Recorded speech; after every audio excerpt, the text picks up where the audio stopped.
Good morning. How is everyone today? It is Thursday and I am Anna Walker, otherwise known as Felted, and usually you see me coming to you with felt and fiber projects, but for the last several weeks and through the end of next week, I have been coming to you every day, Monday through Friday at 10 a.m. Central Time with an art lesson with Anna, our internet create date. And this week we've been focusing on things that we could perhaps use as Mother's Day gifts, or we could use to show people that we're caring about them, that we could maybe leave with our neighbors to show them that we care. Even though we're all in this weird situation at this weird time, doesn't mean that we can't show love in different ways. So today's project I really like. We're going to create this floral wreath, and the only thing we're going to need is a piece of cardboard, some paper, some glue, and some scissors. That's really it. So I'm going to not waste any more time. I'm going to turn the camera down and we will get started making this floral wreath. So you can see that I've got a piece of packaging cardboard that we're going to use as the base. I used a regular box for the cardboard ring. For this one, really doesn't matter. Whatever you have on hand will work. I'm going to set this kind of over here so you can kind of see it in the background. This is a close-up for you of what this is going to be, and believe it or not, each one excuse me, each one of these flowers is made just from a simple paper spiral. And we just roll it up differently after we spiral it, glue it down, and then after it's dry, we have these beautiful little rolled roses. So we've got our cardboard. We have some assorted papers. Some of the papers that I have are two-sided. That gives you a nice extra bit of dimension, but some of them are just one-sided, and it really doesn't matter. It's whatever colored papers you happen to have on hand. We need scissors, and we need our handy-dandy glue. We're also going to need something to use as a template to draw our circles. So I'm going to see what I have here on my table that's got a nice round base, and I think I have something over here that'll work. This is one of my felting tools, and I'm going to use it to draw my outer circle. And I'm just taking a marker or a pencil, and I'm just drawing that circle shape. That's all there is to it. And then on the inside, I take something smaller, like this toothpick container, and I draw a circle around it. This does not have to be perfect, does not have to be evenly spaced. It can be any way you want it. It doesn't even have to be a circle if you don't want it to be a circle. So just whatever shape you want to do. You could keep it simple and just cut off the edges of your cardboard here, and then either cut a square or a circle in the center of it. But after you've made your outline, then remember, we're gonna cut the right way. We're gonna hold our scissors steady. We're gonna use our non-scissor hand to move the cardboard or the paper around so that we get as smooth a line as we can. Pardon me, I got a tickle in my throat. That helps us keep from having, you know, a lot of stray cuts when we cut appropriately. Okay, so there's our outer circle done. Move the excess off. Now I need to cut the inner circle out. And I am going to take this other pair of scissors that I have here, because they've got a pointier tip, and I'm just going to poke a hole in the very middle. It'll get there. There we go. Poke a hole in the very middle. You could use a hole punch as well. I'm going to use that as a way to get my scissors in here so that I can cut this inner circle away. And sometimes when you get to the inner circle, you've got to cut in little bits until you can get your scissors in there to be able to go around that inner circle. You could also, if you're an older kid or if you have mom or an adult handy, you could use an X-Acto knife. I try not to use those very often because they can get kind of dangerous because they're very sharp. So we use scissors whenever we can. And then just cut out that center circle. And there, we have our wreath ring, and we're ready to go. So the next part is to cut our circles. And again, even easier than this, we're not even going to use a template for this. We are just going to say, okay, that's about squarish. I'm going to save this little piece because we might be able to make another flower, a smaller one out of that. And then I'm just going to cut a circle. And this is just, you know, kind of a rough circle. And once I get that circle cut, then I'll show you how we spiral that around. Now you are going to need, even for a wreath that is, let's see, what have we got here?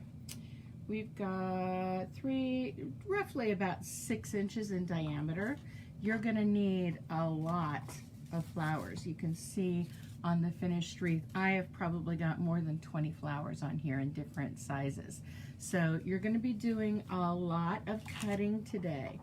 And you're probably not gonna finish the project while we're working on it here. I'm gonna show you how to do the pieces, and then once you've got all of your pieces gathered together, once your flowers have been glued and they're dried, then you can start gluing them onto your base, okay? So you're gonna cut your circles, and after you've got your circles cut, then you're gonna come in at one place and you're gonna cut a spiral. And what you're trying to do is keep about the same amount of distance between your scissors and the sidewall. And you're just going to cut it and spiral it down, and you see how my hand is just sort of pulling the paper around until we've got our spiral done. That's it. You're going to cut lots of spirals like that. Let me cut another couple of them. And like I said, they can be in different sizes. So we can, you know, cut whatever pieces of paper we have. And colored pieces of paper work nicer for this, although you could use magazine pages. Those would give you some interesting colors. So I'm going to cut up a few circles here. And I just want you to see that these circles can be any diameter you want. They don't have to be all the same. In fact, it works out nice if you've got a variety of sizes for your flowers, because then you can fill in the gaps a little easier. You put your big pieces on first, and then you can fill in your gaps with smaller pieces.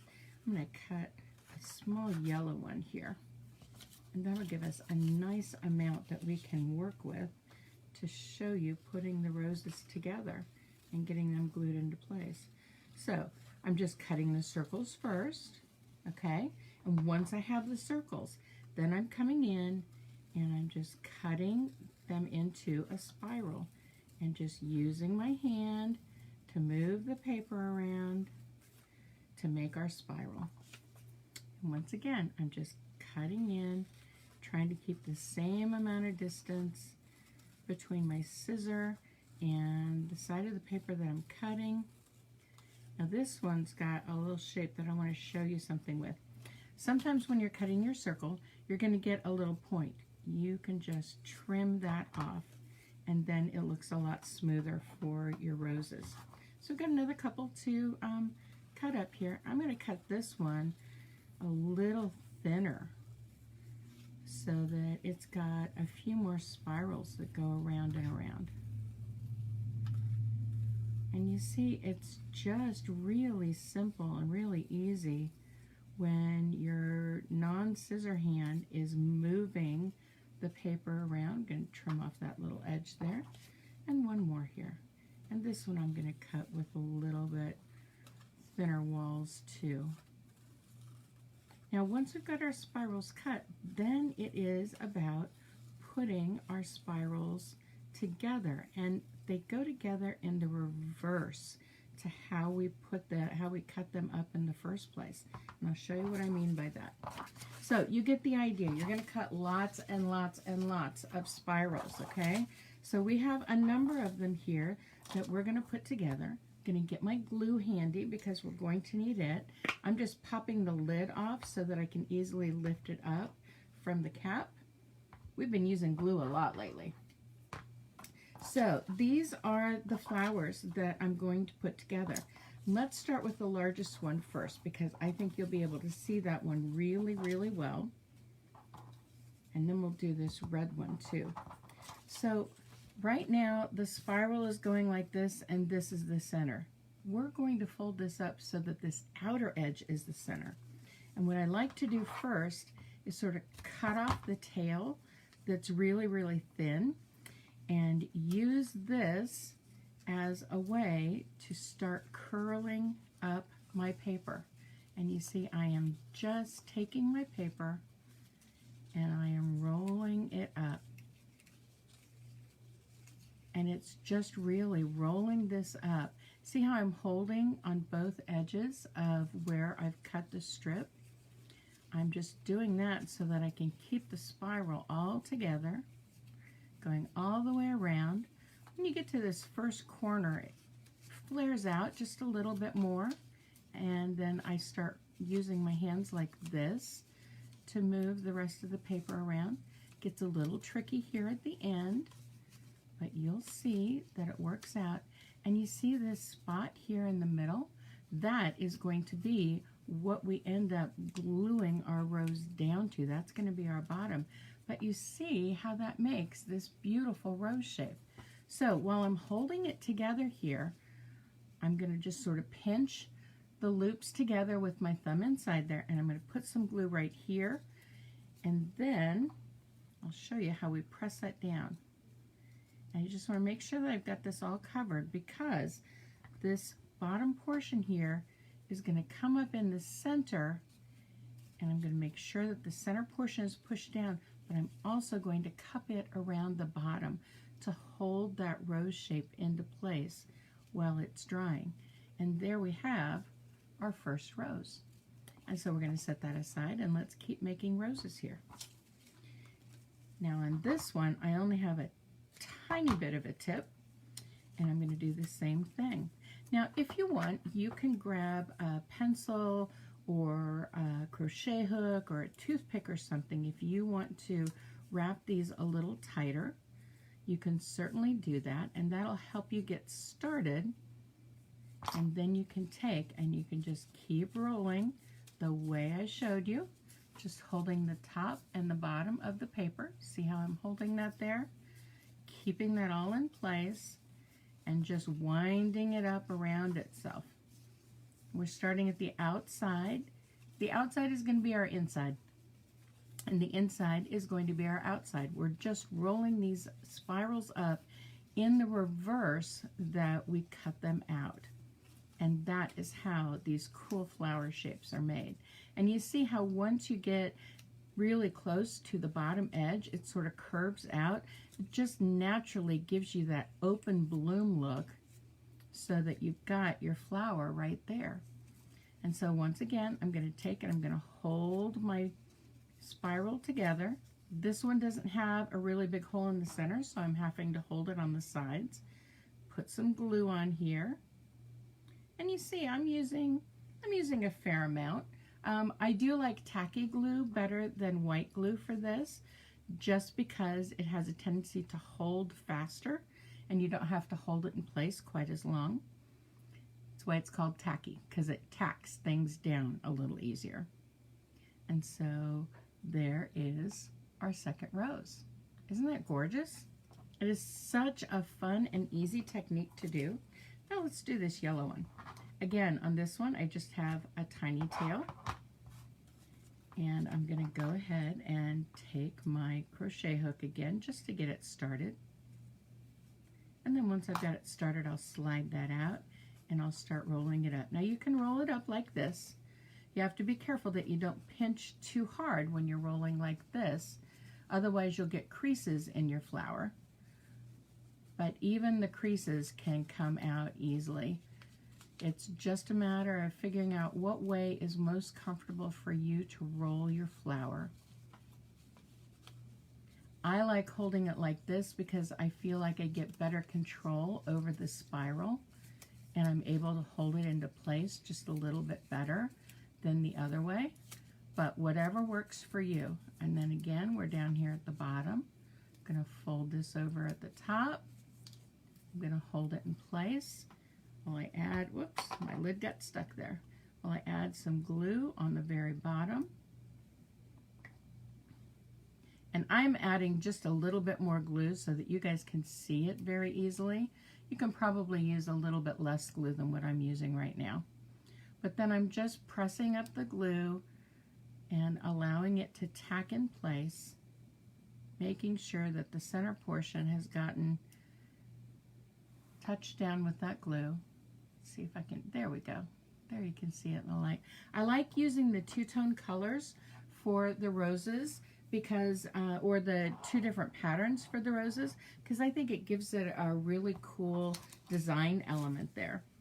So let's go on to our next one. Little tiny tip there. And get this started.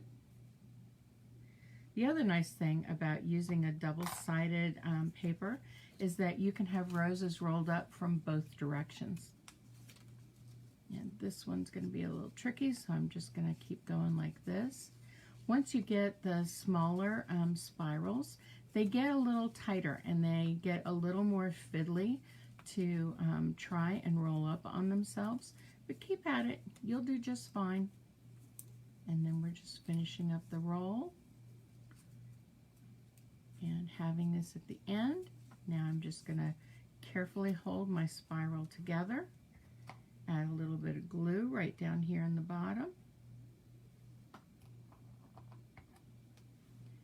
And then make sure that my bottom portion, whoo, almost lost it.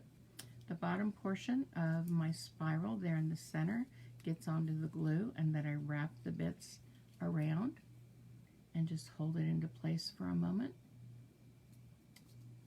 And now this one, I'll show you, I bent this inner petal a little bit, so I can always take a pencil or a crochet hook like I'm using right now and sort of bend that back out into place and then push it down flat so that that glue will take, and then there we have another rose.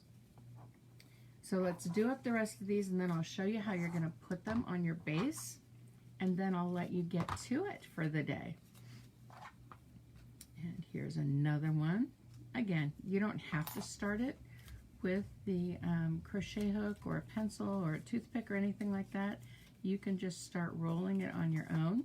It does get a little fiddly to try and roll it on your own, but it's possible to do. Just take and start rolling up and then hold that into place while you're rolling it up around the spiral. This is a very fun technique to utilize lots of little bits of paper with. If you've got leftover scrapbooking papers or leftover construction paper, even if you've just been doing some drawing and designing on plain old white paper, take those papers after you've done painting them or coloring them or using markers on them, and then create some flowers with them by cutting the spirals out. And then that can be a truly unique artistic endeavor for you to create your flowers. And again, just holding it down, making sure that the center portions get connection with that tacky glue, holding it into place for just a moment, and then we have another rose. And we've got 3 more to do. Now, the other nice thing about using double-sided is that I can decide which side I want to be on the inside of the roll and which side I want to be on the outside of the roll. And I can do some of them one way and some of them another way. Just another design element. It's almost like you get a 2-for-1 when you do double-sided paper. So it makes it very, very easy to have some variety in there without really doing a whole lot of extra work, because it's got the double design on it, so make that double design work doubly hard for you. And again, you know, these little ones can get kind of fiddly down at the bottom, but that doesn't mean you can't make it work. And then just pinching it up and bringing my glue in Now you see on this one, I lost a little bit of my wrap here, and that's okay because I can take it and I can wrap it around, and then I can bring up this bottom after I've rewrapped it, and then just push it straight down and hold it for just a moment, and that will grab hold of all of our rolls there. 2 more to go. Snip off that end, and I'm going to do this side again because we've got a lot of lighter ones, and I want to have a little bit darker showing. And so I'm just going to start it without using the crochet hook here, just by starting a small little roll. And if it folds up a little bit in the center, that's okay, because when you look at flowers in nature, when they are just starting to open, sometimes those inner petals, those inner folds, are really, really tight, and they almost look like they're folded. And so we're just wrapping up along the spiral here, getting our beautiful little floral shape.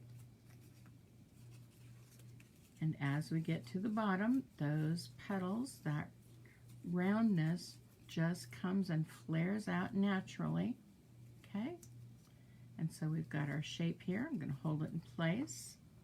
Once again, we've got a little bit of a loosening of that last edge, but that's okay, because I'll take and I'll walk this right on around until we get to the center, and then I'll press it in and hold it for just a moment.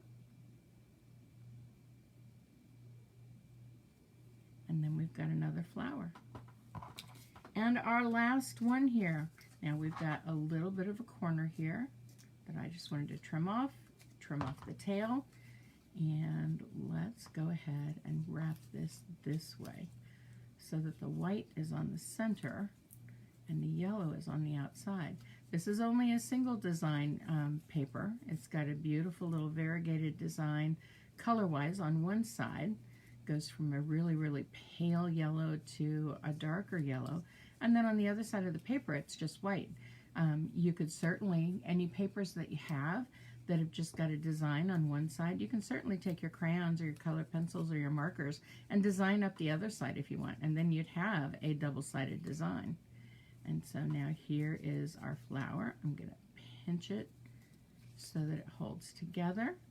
I'm going to get a little bit of glue right here.